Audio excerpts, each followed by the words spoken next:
Bem, oi a todos. Mais um vídeo falando sobre fundamentos de química aquática. O objetivo desse vídeo é nós falarmos sobre a lei de Dalton. Então, o nosso objetivo desse vídeo é nós falarmos sobre a lei de Dalton. Todo mundo já ouviu falar desta lei. Todo mundo já ouviu falar dessa lei. De alguma forma, todo mundo já lidou com a lei de Dalton. Mas o nosso objetivo agora é nós explicitarmos um pouco melhor o que é a lei de Dalton. Então, nós vamos mostrar as relações mais relevantes que surgem do conceito da lei de Dalton, porque elas vão ser para a gente super importantes quando a gente precisar fazer mudanças de unidades nas constantes de Henry. No vídeo anterior, no último vídeo da série, nós mostramos que muitas vezes nós temos sistemas. Vamos desenhar aqui, vamos colocar em verde para fazermos uma homenagem ao Palmeiras. Nós temos muitas vezes contaminantes na fase gasosa. Um contaminante A qualquer na fase gasosa. E aí estabelece-se um equilíbrio químico desse contaminante, da concentração desse contaminante na fase gasosa e na fase líquida. Ou seja, eu posso encontrar este contaminante presente na fase gasosa e eu posso encontrar este contaminante na fase líquida. Vou colocar aqui A aquoso. Ou seja, imaginemos que nós tenhamos um composto A na fase gasosa em equilíbrio com esse mesmo composto A na fase aquosa. Eu posso dizer que, se está em equilíbrio, eu tenho A na fase aquosa em equilíbrio com A na fase gasosa. E aí nós vimos que eu posso escrever a sua constante de equilíbrio, ela tem um nome particular, chama-se constante de Henry, que nada mais é do que a concentração do produto dividido pela concentração do reagente. A concentração do produto é a concentração de A na fase gasosa e o reagente é a concentração de A na fase aquosa. Isso aqui é a lei de... é a constante de Henry. É um equilíbrio gás-líquido. E nós vimos que eu posso escrever os meus contaminantes com diferentes concentrações. Por exemplo, A na fase gasosa, eu posso exprimir como sendo miligrama por litro, pressão parcial atmosfera,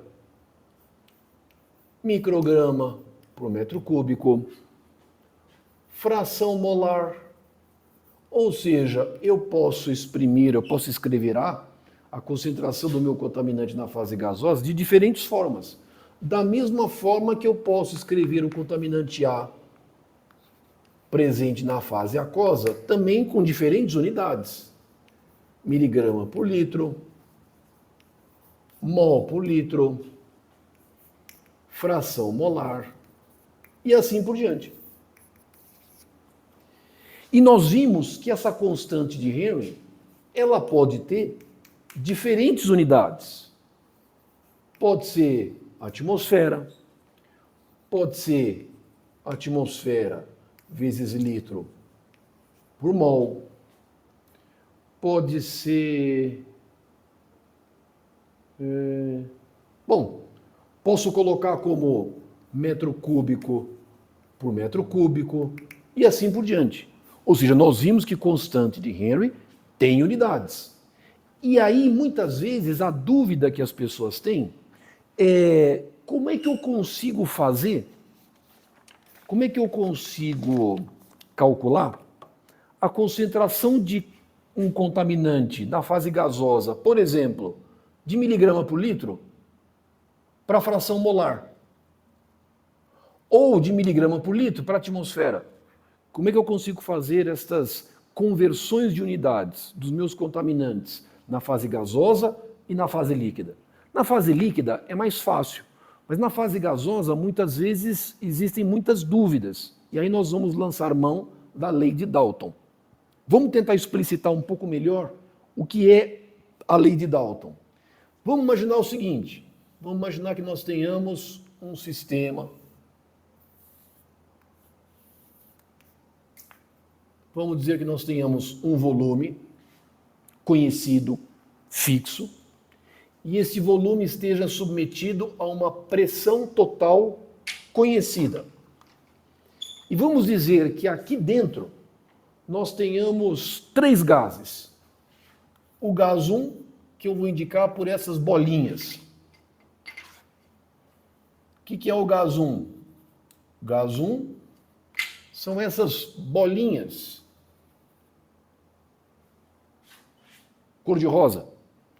E vamos dizer que esse gás 1, eu tenho aqui dentro N1 moles. N1 moles. Mas eu tenho um outro gás. Um gás que eu vou indicar por esses quadradinhos aqui. Imagina que isso aqui é um quadradinho. Esse quadradinho é um gás 2. E eu tenho N2 moles presente nesse sistema. Aí eu vou dizer que eu tenho um terceiro gás.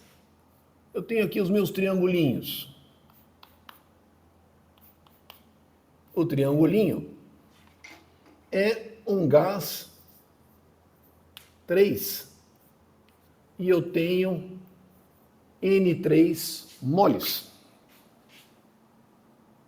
O que eu sei desse sistema?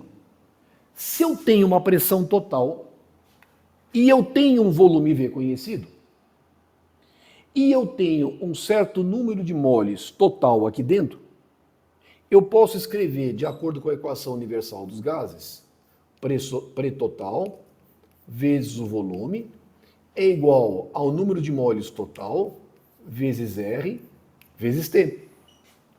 Mas o que é o número total de moles? O número total de moles é N1 mais N2 mais N3. Então, a minha pressão total vezes o volume do sistema é igual a N1 mais N2 mais N3 vezes RT. Isso eu sei. Vou guardar isso.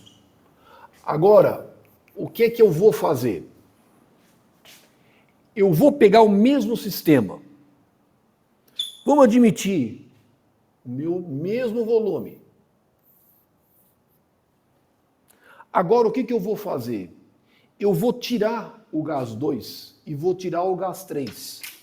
Só vai ficar o gás 1. O volume é o mesmo. Só que aqui dentro eu terei apenas N1 moles. Eu retirei o gás 2 e eu retirei o gás 3. O que vai acontecer aqui dentro? É lógico que essa pressão vai cair. Eu vou ter uma pressão menor, porque eu tirei o gás 2 e eu tirei o gás 3. O volume é o mesmo. Esta pressão eu vou chamar de P1 vezes V, volume é o mesmo, isso tem que ser proporcional a N1 vezes RT. Eu sei pela lógica que pressão 1 tem que ser menor do que a pressão total. E por que tem que ser menor? Porque eu retirei o gás 2 e o gás 3. A força que as moléculas estarão exercendo nesta parede, lógico, vai ser menor porque eu tenho um número de moles aqui dentro menor. Eu posso fazer a mesma coisa. Agora, imagina o mesmo volume V. Só que agora eu vou tirar o gás 1 e o gás 3. Quem é que vai ficar aqui dentro? Só vai ficar o gás 2.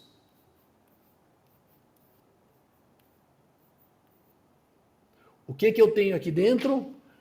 N2 moles. É lógico que a pressão aqui vai ser diferente, vai ser menor. Ela vai ser igual a P2 vezes o volume, igual a N2 vezes RT. Vou fazer meu último caso. No primeiro caso, eu tirei aqui o gás 2 e o gás 3. Aqui eu tirei o gás 1 e o gás 3. Aqui eu vou tirar o gás 1 e o gás 2. Quem vai ficar aí dentro? Somente o gás 3. Os triangulinhos. Vai ficar aqui dentro. Lembra, o volume é o mesmo. Agora aqui dentro eu teria apenas N3 moles. Bom, vai se estabelecer uma pressão P3 vezes V igual a N3 vezes RT.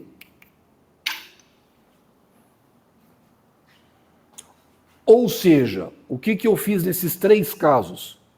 Eu deixei o gás, ou um determinado gás, isoladamente dentro desse sistema. E aí, qual é o nome desta pressão? P1, P2 e P3. P1, P2 e P3 nós conhecemos como sendo pressão parcial. O que é o conceito de pressão parcial? É a pressão que o gás exerce isoladamente num dado volume.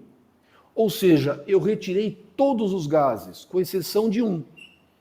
Apenas um único gás está aqui dentro.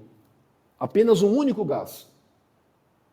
Ora, eu tenho N1 moles aqui dentro. O volume é o mesmo.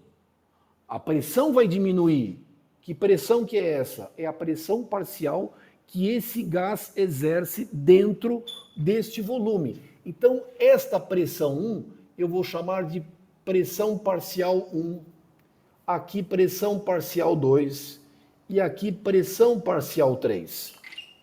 E o que é importante, o que é relevante? Observa que pressão parcial, ela é uma forma de nós medirmos, é uma forma de concentração. Por que pressão parcial é uma forma de concentração? Porque eu tenho somente N moles deste gás aqui dentro, o volume é o volume total, então, número de moles em relação a um volume, isso aqui é uma pressão parcial, mas a pressão parcial é uma forma de concentração. Vejamos, vamos pegar para o gás 1. O que é a pressão parcial do gás 1? Ela é pressão parcial do gás 1 vezes o volume é igual a N1 RT. Ora, mas vamos manejar essa equação. O que é essa pressão parcial do gás 1? Ela é N1 RT dividido pelo volume. Ora, mas o que é isso aqui? Número de moles por volume é uma concentração. Isso aqui é uma concentração. Mas com que unidade? Mol por litro. Lógico que mol por litro depende da constante universal dos gases. Ora, mas é que é constante. T é constante. Então, o que é pressão parcial? Esta pressão parcial, calculada, depende do R, por exemplo, em atmosferas, isto aqui é uma concentração. Isto aqui é uma concentração. Então, pressão parcial não é somente uma pressão que o gás exerce isoladamente num dado volume. É mais do que isso. Pressão parcial é uma concentração. É uma forma de nós calcularmos, de nós expressarmos a concentração de um contaminante na fase gasosa. Agora, olha só que interessante.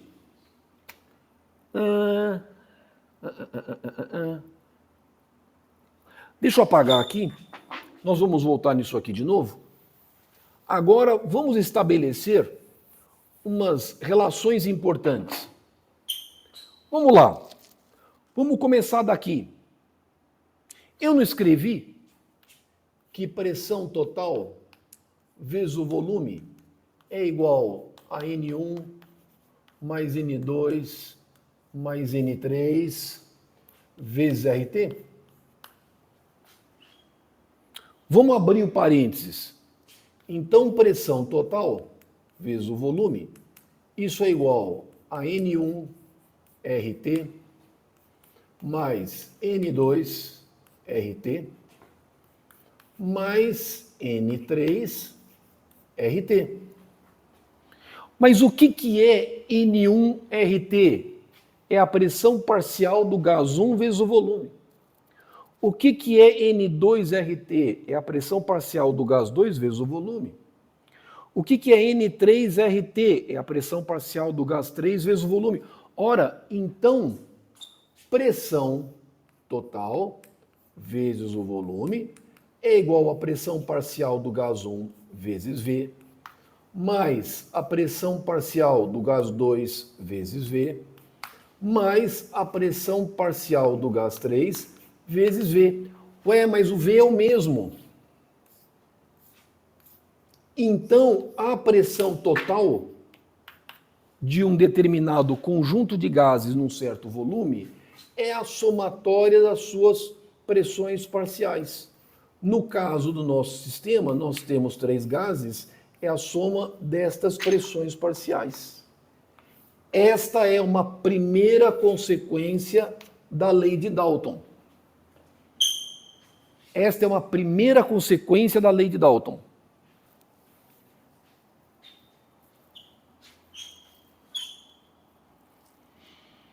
Mas não termina aqui.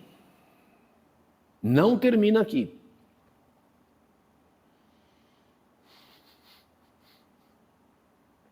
Não termina.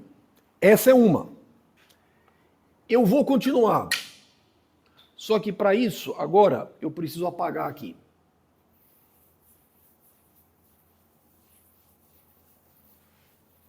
Vamos à segunda consequência da lei de Dalton. Essa é a primeira. Ora, eu não sei, ou melhor, vamos pegar, por exemplo, o gás 1.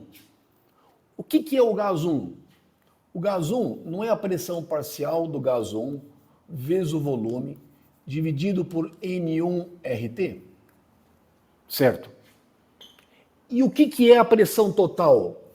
A pressão total vezes V não é igual ao número de moles total vezes RT? Vamos dividir ambas as expressões. RT vai embora. O volume vai embora. Ora, então, a pressão parcial do gás 1 sobre a pressão total tem que ser igual a N1 sobre N total. O que é o número de moles do gás 1 dividido pelo número de moles total?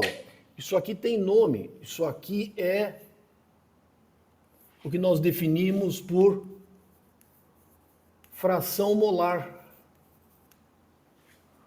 O que eu escrevi aqui vale para todo e qualquer gás. Então, genericamente, o que eu posso escrever? Que a pressão parcial de um gás I dividido pela pressão total é igual ao número de moles do gás I dividido pelo número de moles total. Esta é a segunda consequência da lei de Dalton. Esta é a segunda consequência da lei de Dalton. Ou seja, se eu conheço a fração molar de um determinado gás, eu automaticamente conheço a relação entre a pressão parcial desse gás e a pressão total. Vamos agora para a terceira consequência da lei de Dalton. Agora nós vamos fazer diferente. Nós vamos fazer o seguinte. Vamos para a terceira consequência. No meu desenho anterior, o que eu fiz? Eu admiti que nós tínhamos, eu até esqueci, mas vamos lá. Eu tinha aqui o gás 1, eu tinha o gás 2, era o quadradinho, e eu tinha o gás 3, o triangulinho.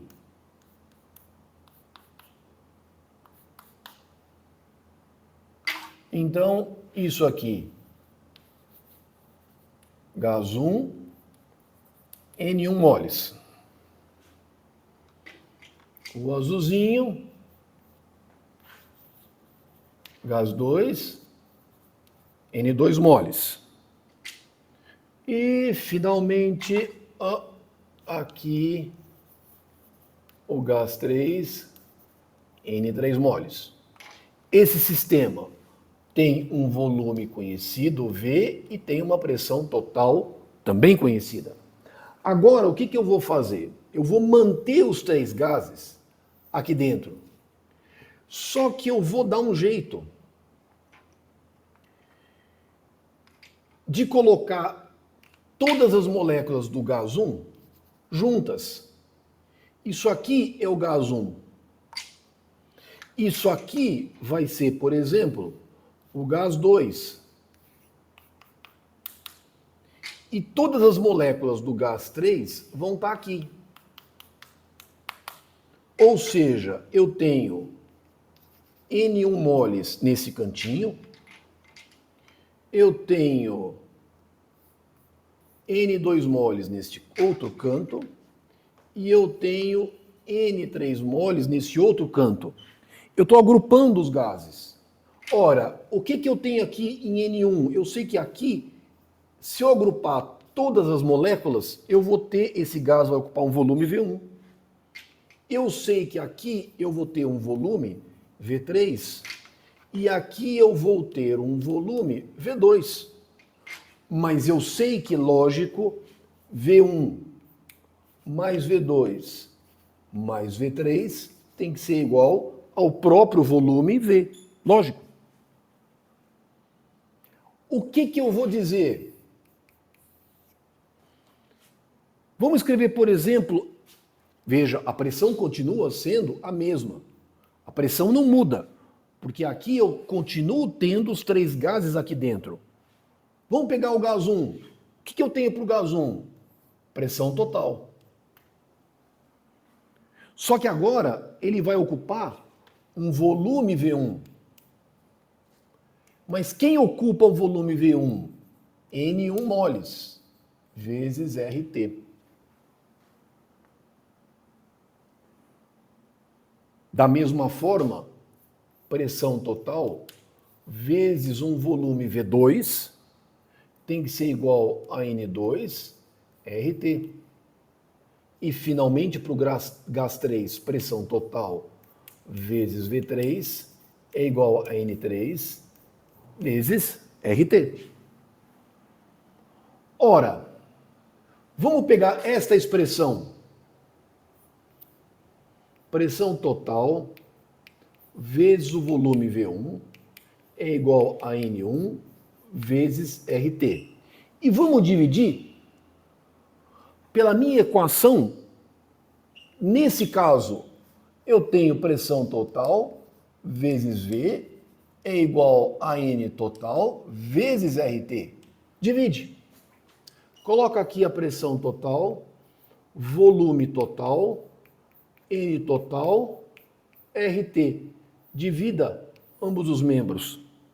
O RT vai embora. Mas a pressão é a mesma. Eu não tirei nenhum gás daqui de dentro. Ora, o que eu vou escrever? V1 sobre o volume total é igual a N1 sobre N total. Ora. Terceira consequência da lei de Dalton. A fração molar está associada a uma relação de volume de um gás, um determinado gás 1, sobre o volume total. Isso vale, a mesma coisa vale se eu escrever qualquer outra equação. V2 sobre o volume total vai ser igual a N2 sobre N total. É a mesma coisa. É a mesma coisa. Então, com isso, eu consigo agora escrever um conjunto de relações entre pressão total e pressão parcial e fração molar, e fração molar e volume. Se eu quiser escrever isso genericamente, volume de um gás I sobre o volume total é o número de moles do gás I dividido pelo número de moles total. Ou seja, vamos escrever isso agora de forma mais clara. Então, o que eu posso escrever? Agora, com isso, eu tenho ferramentas que me permitem fazer cálculos e concentrações e transformações de concentrações de contaminantes poluentes na fase gasosa. E eu consigo exprimir nas suas mais diferentes unidades. Ou seja, qual que é a consequência? Lei de Dalton. Então, o que eu posso escrever da lei de Dalton? Consequências importantes. Dado um sistema gasoso, eu posso ter N gases aqui dentro, gás 1, gás 2, gás 3, gás 4, tanto faz. A atmosfera, por exemplo, é um conjunto de gases, é oxigênio, é nitrogênio, é argônio, é CO2. O que eu posso escrever? Que a pressão total é uma somatória de pressões parciais de cada gás. Ou seja, a pressão total é a somatória da pressão parcial do gás 1, mais a somatória da pressão parcial do gás 2, mais a somatória da pressão parcial do gás N. Esta é a primeira consequência da lei de Dalton. Essa é a primeira consequência. Está aqui. Mas qual que é a segunda consequência?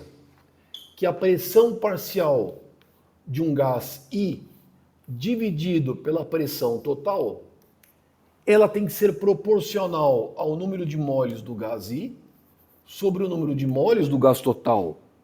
Mas da mesma forma, isso é proporcional ao volume do gás I sobre o volume do gás total.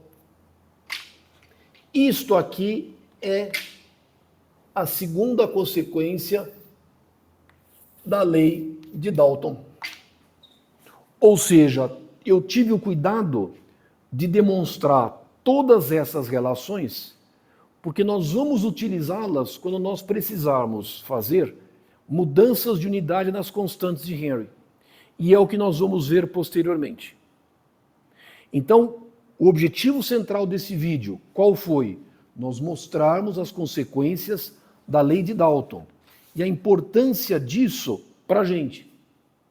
O que é que nós vamos fazer agora? Nós vamos fazer alguns exemplos mais para frente, onde nós vamos utilizar esses conceitos para nós efetuarmos, por exemplo, um estudo de mudanças de unidades e constantes de Henry. Então esse vai ser o objetivo do nosso próximo vídeo. Por ora, o meu objetivo central foi demonstrar essas relações de tal forma que elas não fossem simplesmente jogadas. Então eu estou demonstrando de modo que a gente possa utilizá-las posteriormente. Tá bom? Bom, nossa banda homenageada, AC/DC. Inclusive, para quem não tem costume de escutar muito AC/DC, eles vão vir fazer um show. Parece que eles vão vir fazer um show no Brasil em 2026.